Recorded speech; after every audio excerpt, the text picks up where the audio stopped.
tulikuwa tumejadili habari ya new moon, tukawa tumeimaliza wakati uliopita. Lakini sasa hebu tuangalie waxing scent, kituo kidogo cha mwezi, au niseme kipindi kidogo cha mwezi kuelekea robo ya kwanza ya mwezi. Sasa unaweza kutazama angani.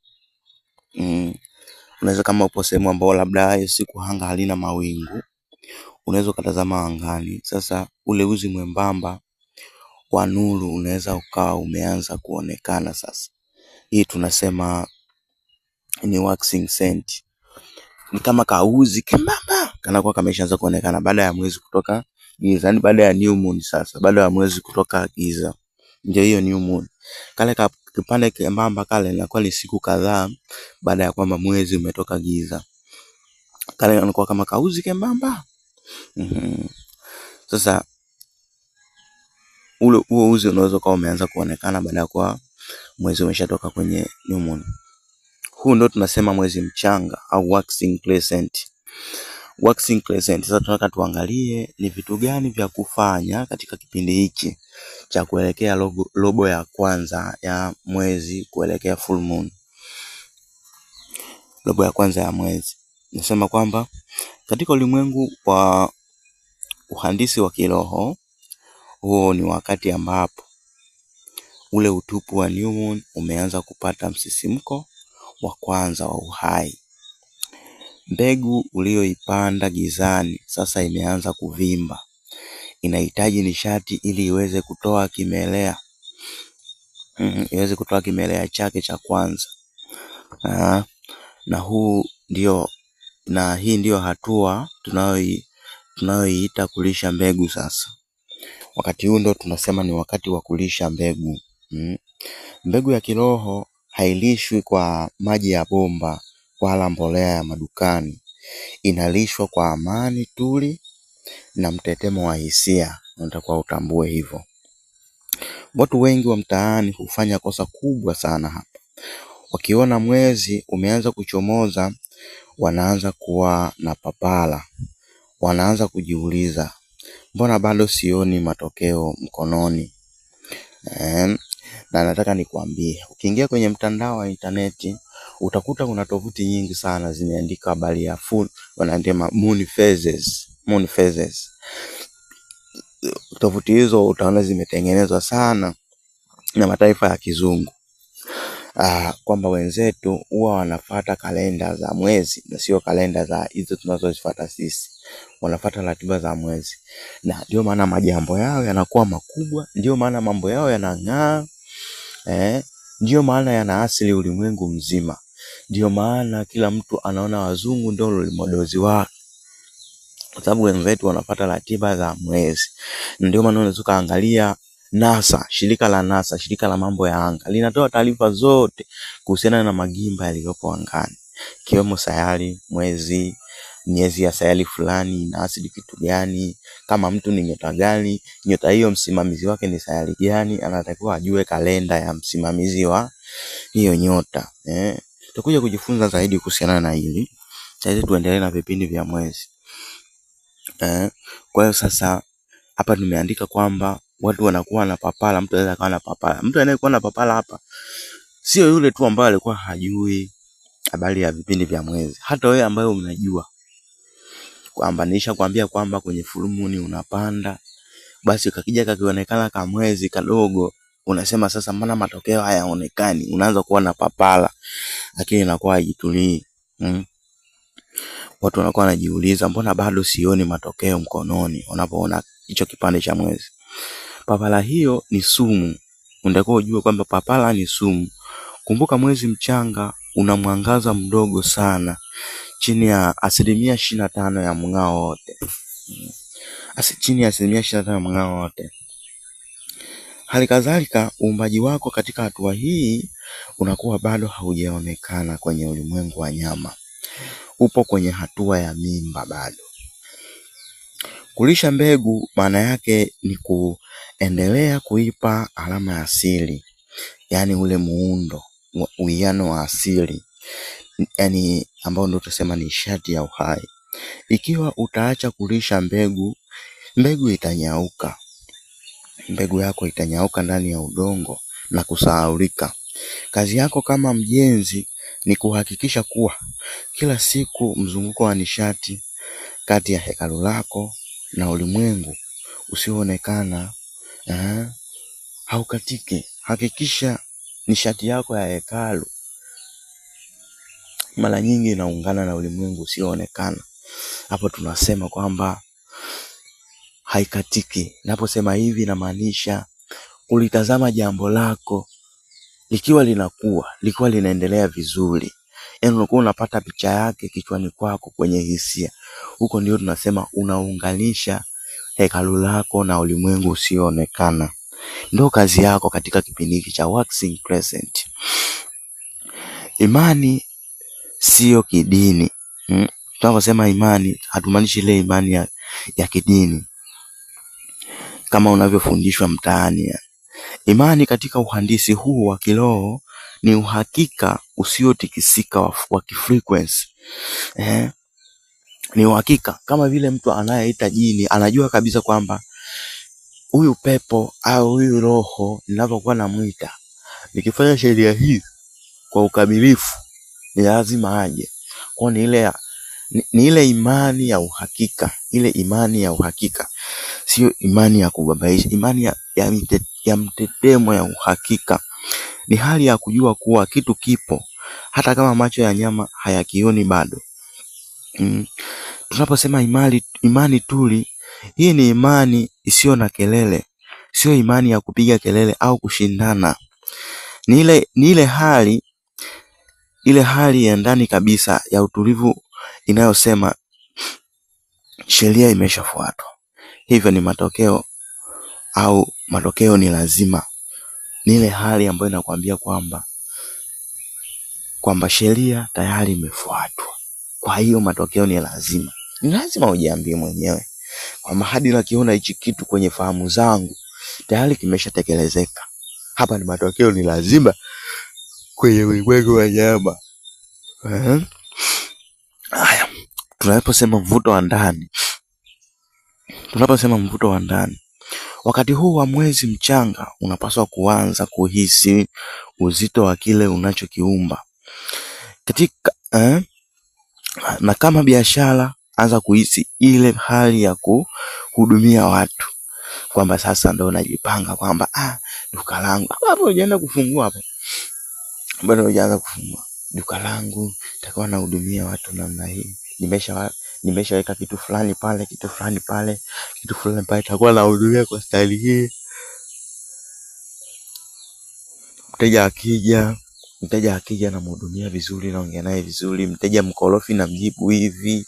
Mteja ambaye anakuja anaulizia vizuri, anunue, sijisikie vibaya. Ni hali ya kawaida tu, ni dalili za yeye kuja kununua tena. Yaani hivyo. Unakuwa unatengeneza hali ya ndani kwamba tayari umeshaanza kuhudumia watu. Kama ni amani sasa, anza kuhisi utulivu wa moyo. Hisi hizo hisia. Hisia hizo ndio maji yanayolainisha ardhi ili mbegu ipasue kwa urahisi. Hapo unakuwa unaandaa mazingira sasa kwamba ni duka lako. Takuwa nahudumia watu hivi na hivi. Mwisho wa siku umekuja kuanzisha sasa.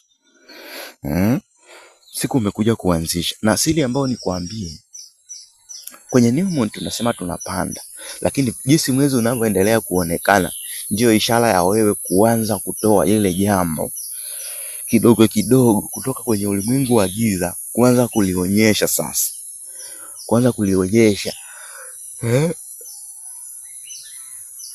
Kuanza kulionyesha kwenye ulimwengu wa nyama sasa kidogo kidogo. Kadri mwanzo unazidi kung'aa, manake sasa onyesha mwanga ndo si kwenye mwanga ndo tunaona. Sasa ule mwanga ndo unakupa ishara ya onyesha jambo lako kwa kiwango hiki, onyesha jambo lako kwa kiwango hiki, onyesha jambo lako kwa kiwango hiki.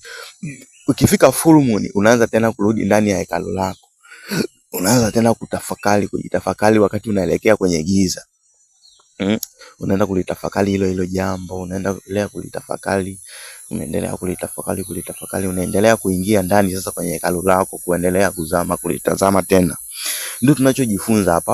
Wala hata usijiulize maswali mengi kwamba tunajifunza kitu gani. Tumetoka kule kwenye kujiandaa, tumejifunza utangulizi, takriban utangulizi 3, zile sauti za utangulizi 3. Tulikuwa tunajifunza ni kwa namna gani tutakuja kufanya wakati wa new moon. Tumefika kwenye new moon, tumeona jinsi ambavyo tunaweza kupanda mawazo yetu. Tukasema kwamba kwenye new moon kwamba unakaa unalitafakari lile jambo, unahakikisha umeliona kwenye fahamu zako. Kipindi cha new moon, lakini sio wakati wote. Kipindi cha new moon, kipindi cha mwezi mpya, ukifanya hivyo unakuwa umepanda jambo lako kwenye ulimwengu wa kiroho. Na sheria ya mbegu ukishaipanda ni kumwagilia tu ili yote. Inahitaji tu mvua kwenye ardhi ili iweze kuvimba, ivimbe, mwisho wa siku itokee. Sasa kule kutokea ndio ile wakati kwamba ule mchakato wa mbegu inatoka ndio ile mwezi mchanga hadi inakuja kutokea huku kwenye ulimwengu wetu. Ndio tunachojifunza. Yaani tunaposema vipindi vya mwezi ndio tunajifunza kitu hicho. Sasa tunajifunza hadi tumeandika hiki kitabu cha Dear Moon. Katika kuangalia sasa mtu uwe na hisia gani kwenye vipindi hivyo 8 vya mwezi. Kwa mwezi mpya uwe na hisia gani ili uweze kuumba. Lakini kile kipindi cha katikati ya new moon na waxing crescent ufanyaje? Ni kipindi cha kufanyaje hicho ili uweze kujidhihirisha kwamba nimetekeleza kikamilifu mwezi mpya huu. Lakini tunakuja kujifunza kwenye waxing crescent, tunaangalia ni kitu gani cha kufanya. Ndio tunaangalia hapa kwamba ni wakati wa kulisha mbegu ndani ya hekalu. Usianze kuwa na papala. Wakati huo ndio sasa tunasema mbegu inavimba. Ni ule wakati ambao utaenda kufukua ile mbegu, kama ni mbegu ya alizeti, ukute imeanza kuchomoza lakini bado haijatokea alizini. Lakini bado haijatokea huko kwenye ulimwengu wa kusema kwamba kuiona. Ndio hichi kipindi cha waxing crescent. Ndio unatakiwa kuelewa hivyo. Ndio unachotakiwa kuelewa.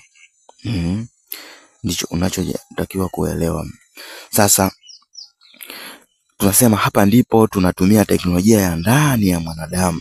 Katika hatua hii ni lazima uwe na nidhamu ya hali ya juu ya kufungua na kufunga fahamu zako. Taswira ya uhai. Unaposema taswira ya uhai, yani vital visualization, mara 3 kwa siku. Ni lazima ufanye alfajiri saa 6 mchana na kabla ya kulala. Tazama ile mbegu yako ndani ya hekalu lako. Lione hiyo wazo sasa unatakiwa ulione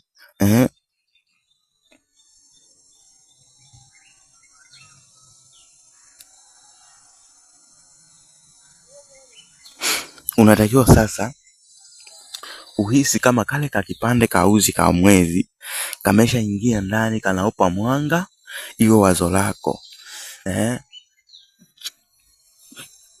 Unatakiwa uhisi hivyo. Unatakiwa uhisi kama ule mwanga wa mwezi umeanza kumulika jambo lako ili lionekane, japo ni kama kamwanga ka uhafifu.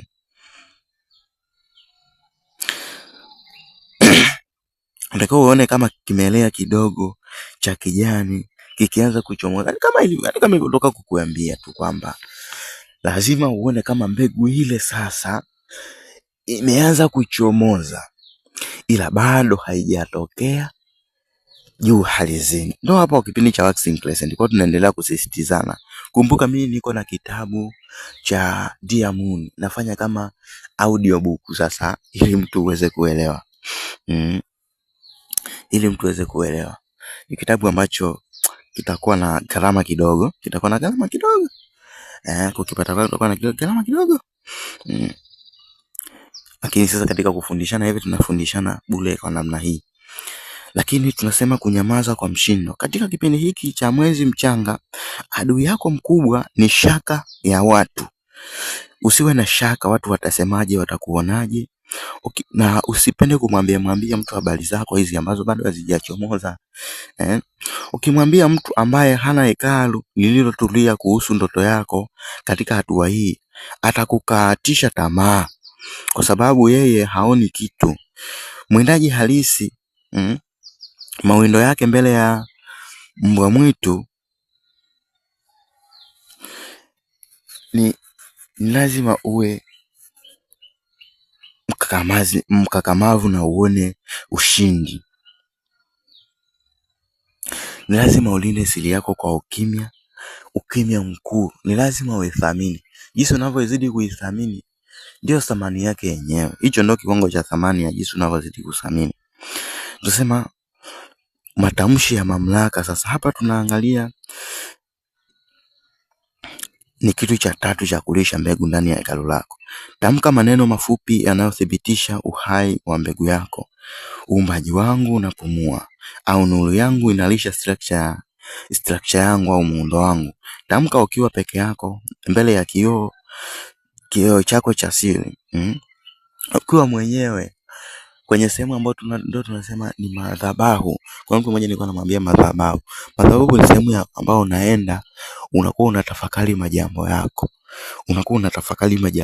Kwa mfano kama mimi huwa natulia hapa kwenye mkorosho safi kabisa. Muda wa asubuhi kabisa. Unatumia kwenye mkorosho. Kwa hiyo hapa tumeangalia vitu vitatu vya kufanya ili kulisha mbegu yako ndani ya hekalu lako. Kitu cha kwanza ni lazima ufanye kuitafakari hiyo mbegu mara kwa mara, uweze kuiona ikichomoza. Lakini kitu cha pili, lazima uwe msiri sana. Usianze kusema kitu ambacho bado hakijachomoza. Lakini kitu kingine ni matamshi ya mamlaka. Lazima ukae ujitamkie kwamba jambo limeshaanza kupumua, sio muda mrefu litachomoza. Lazima ujiambie maneno mazuri kama haya. Lakini kitu kingine ni kuendana na kasi ya asili. Mwezi mchanga haukui kwa haraka ya ghafla. Unakuwa kwa kufuata usili wa namba na muda. Usijaribu kusukuma mambo ya nje kwa nguvu ya misuli katika hatua hii. Ikiwa utaanza kukimbia mtaani kutafuta matokeo wakati huu, utakuwa unaitoa mbegu ardhini ili uone kama inaota. Na kwa kufanya hivyo unaiua. Kama ilivyo tu hata kwenye mbegu nyingine ya ardhini. Lakini kwa hapa sisi tunazungumzia mawazo. Lakini hebu nihitimishe. Mwezi unapoendelea kuongezeka mwangaza, yaani kuelekea robo ya kwanza, maana yake mbegu yako nayo inaongezeka nguvu. Ukiona unaanza kupata mawazo mapya ya jinsi ya kufanya, yaandike, lakini usiyafanyie kazi bado. Hayo ni maelekezo ya ukuaji yanayokuja kutoka kwenye asili. Kwa unatakiwa kuyaandika. Kulisha mbegu ni sanaa ya uvumilivu. Alizeti haina haraka, lakini haiachi kukua hata kwa sekunde moja. Kuwa kama alizeti, baki kwenye utulivu wako. Lisha mbegu yako kwa imani ya mtetemo na uiruhusu nuru ya asili ikufanyie kazi. Mbegu sasa imeanza kupata nguvu, inavimba, inatanda mizizi, inajiandaa kuchana kuta za udongo.